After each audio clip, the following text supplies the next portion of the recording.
Everyone, आज हम बात करने वाले हैं टेम्प टेबल्स और टेबल वेरिएबल्स के बारे में।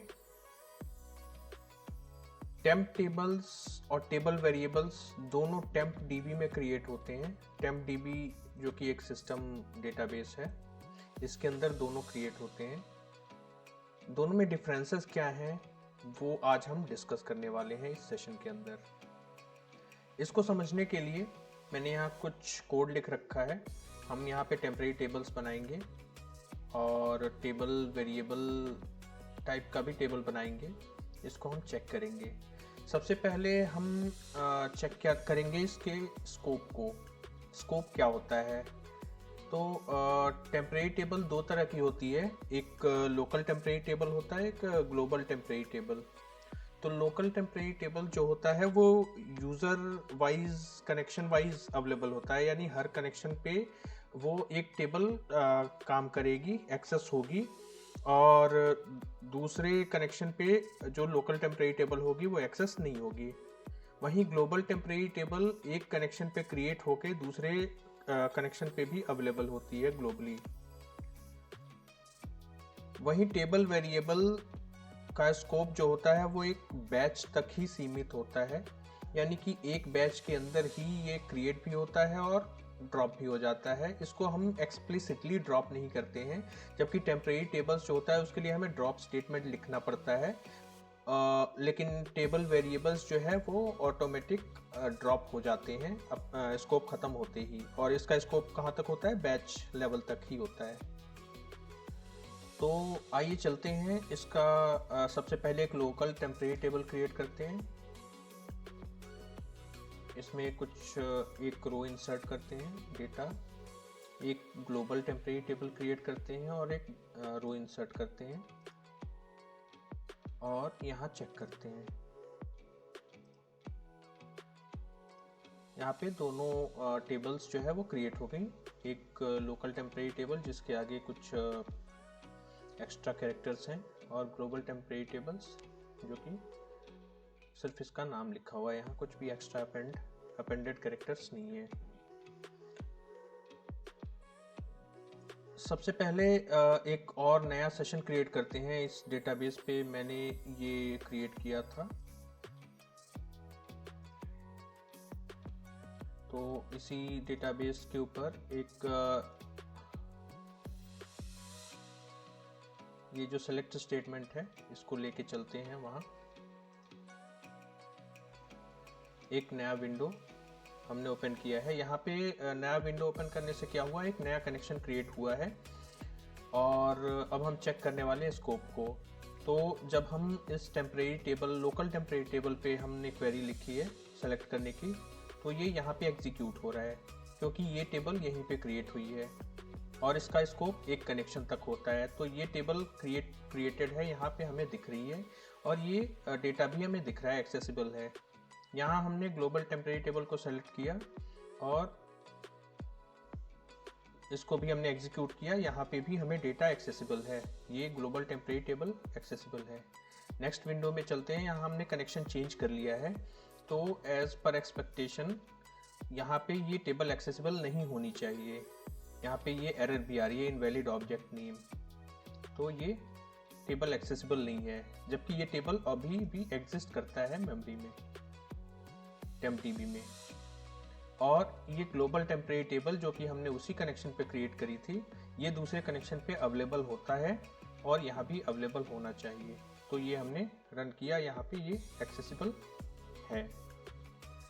एक चीज़ और चेक कर लेते हैं, क्या हम सेम नेम से दूसरे कनेक्शन के ऊपर टेबल क्रिएट कर सकते हैं? तो इस स्टेटमेंट को कॉपी करते हैं और यहाँ पे लोकल टेम्प 2 लिख देते हैं। यहाँ पे इसी सेम नेम से एक टेम्परेरी टेबल क्रिएट करेंगे दूसरे वाले नए वाले कनेक्शन के ऊपर। एग्जीक्यूट किया, ये एग्जीक्यूट हो गया, और यहाँ पे हमने इंसर्ट किया, इंसर्ट भी हो गया। इसको हम रिफ्रेश करके चेक कर लेते हैं।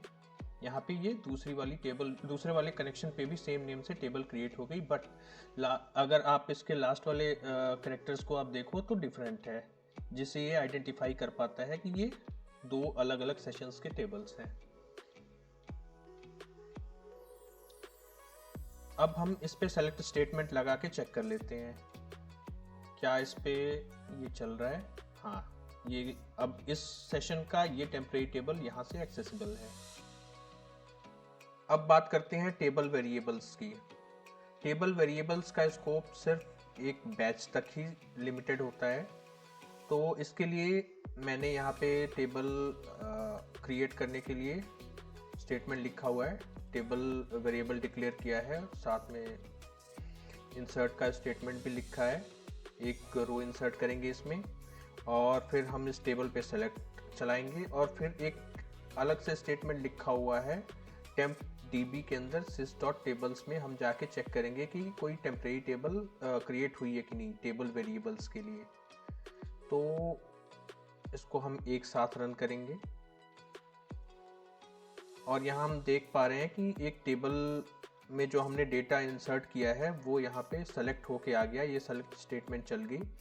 और इसके बाद यहाँ पे एक हमें टेम्परेरी टेबल वेरिएबल के लिए एक अलग से रो इंसर्ट होके दिख गई हमें, यानी कि ये ऑब्जेक्ट जो है वो क्रिएट हुआ था मेमोरी में। बट अगर हम दोबारा इस स्टेटमेंट को चलाते हैं तो ये नहीं मिलेगा हमें। क्यों? क्योंकि इसका स्कोप जो है वो बैच लेवल तक था। जब हमने सारे स्टेटमेंट को एक साथ सेलेक्ट करके चलाया तो इस सेलेक्टेड स्टेटमेंट के लिए इंटरनली एक बैच क्रिएट हुआ और वो बैच एग्जीक्यूट हो गया और उसके स्कोप तक वो टेबल एग्जिस्ट करता था, जो भी टेबल वेरिएबल था। और जैसे ही वो बैच एग्जीक्यूट हुआ वो टेबल वेरिएबल जो है वो डिस्ट्रॉय हो गया। अगर हम यहाँ पे गो स्टेटमेंट लगा देते हैं यहाँ पे, तो फिर ये स्टेटमेंट एग्जीक्यूट नहीं होंगे। आप देख पा रहे हैं यहाँ पे ये पहले ही एरर आने लग गया, must declare the table variable, क्योंकि ये गो लगाते ही ये इस स्टेटमेंट के लिए एक बैच अलग से क्रिएट होगा और वो बैच जो है वो इसके स्टेटमेंट से डिफरेंट हो जाएगा। डिफरेंट बैच में ये एक्सेसिबल होगा नहीं, इसलिए ये आ गया एरर।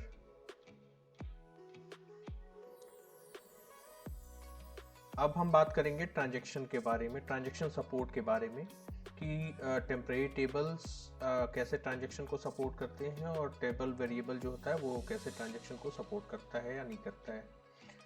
तो इसके लिए मैंने यहाँ जो पहले से टेम्परेरी टेबल्स बनी हुई थी उसको मैंने डिलीट कर दी है और ये मैंने दो स्टेटमेंट लिखे हैं। एक ट्रांजैक्शन क्रिएट किया है लोकल टेम्परेरी टेबल्स के लिए, यहाँ पे टेबल क्रिएट किया है, इसमें दो कॉलम्स हैं सेम पिछले एग्जांपल की तरह। यहाँ एक इंसर्ट स्टेटमेंट है, इस टेबल में एक रो इंसर्ट कर रहे हैं और फिर हम ट्रांजैक्शन को रोल बैक कर रहे हैं, ठीक है।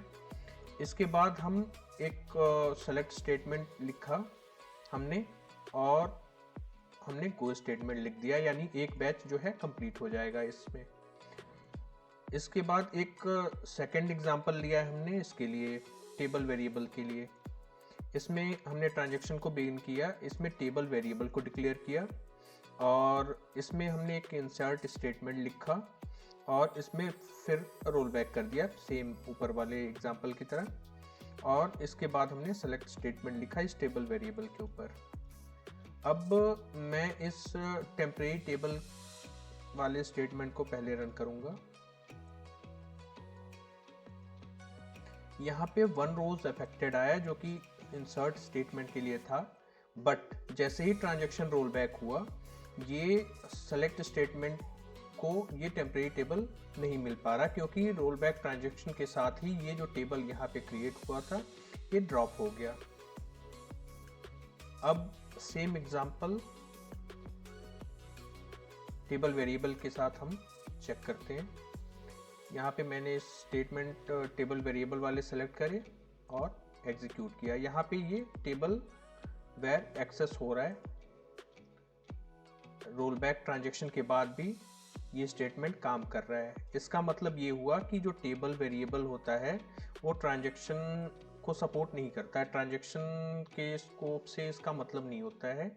ये अपने बैच में एक्टिव रहता है, जब तक वो बैच चलेगा तब तक वो टेबल वेरिएबल जो है वो एग्जिस्ट करेगा। अब बात करेंगे यूज़र डिफाइंड फंक्शंस के बारे में। तो जैसा कि हम सब जानते हैं कि टेम्परेरी टेबल्स जो है वो हम यूज़ नहीं कर सकते यूज़र डिफाइंड फंक्शंस के अंदर। जैसा कि मैंने यहाँ पे लिखा है कोड टेम्परेरी टेबल क्रिएट करने के लिए यूज़र डिफाइंड फंक्शन के अंदर, बट ये एरर आ रही है, invalid use of side effecting operator create table with in a function.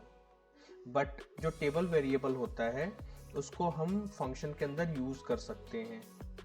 जैसा कि ये कोड आप देख सकते हैं, यहाँ पे यूज़र डिफाइंड फंक्शन क्रिएट किया गया है। इसमें एक वेरिएबल पास कर रहे हैं, नेम पैरामीटर पास कर रहे हैं, और ये रिटर्न कर रहा है टेबल टाइप वेरिएबल। और इसमें हमने क्या किया है, जो नेम पास हो रहा है उसको हमने इंसर्ट कर दिया है इस टेबल में, और ये डेटा रिटर्न हो जाएगा। इसको एग्जीक्यूट करके देखते हैं।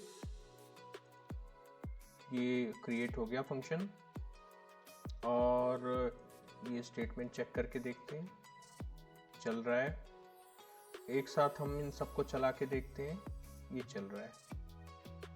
और आखिरी में इंडेक्सेस हम क्रिएट नहीं कर सकते एक्सप्लिसिटली टेबल वेरिएबल्स के ऊपर, बट हम प्राइमरी की और यूनिक की क्रिएट कर सकते हैं, जिससे इंटरनली इंडेक्सेस क्रिएट हो जाएंगे टेबल वेरिएबल्स के ऊपर।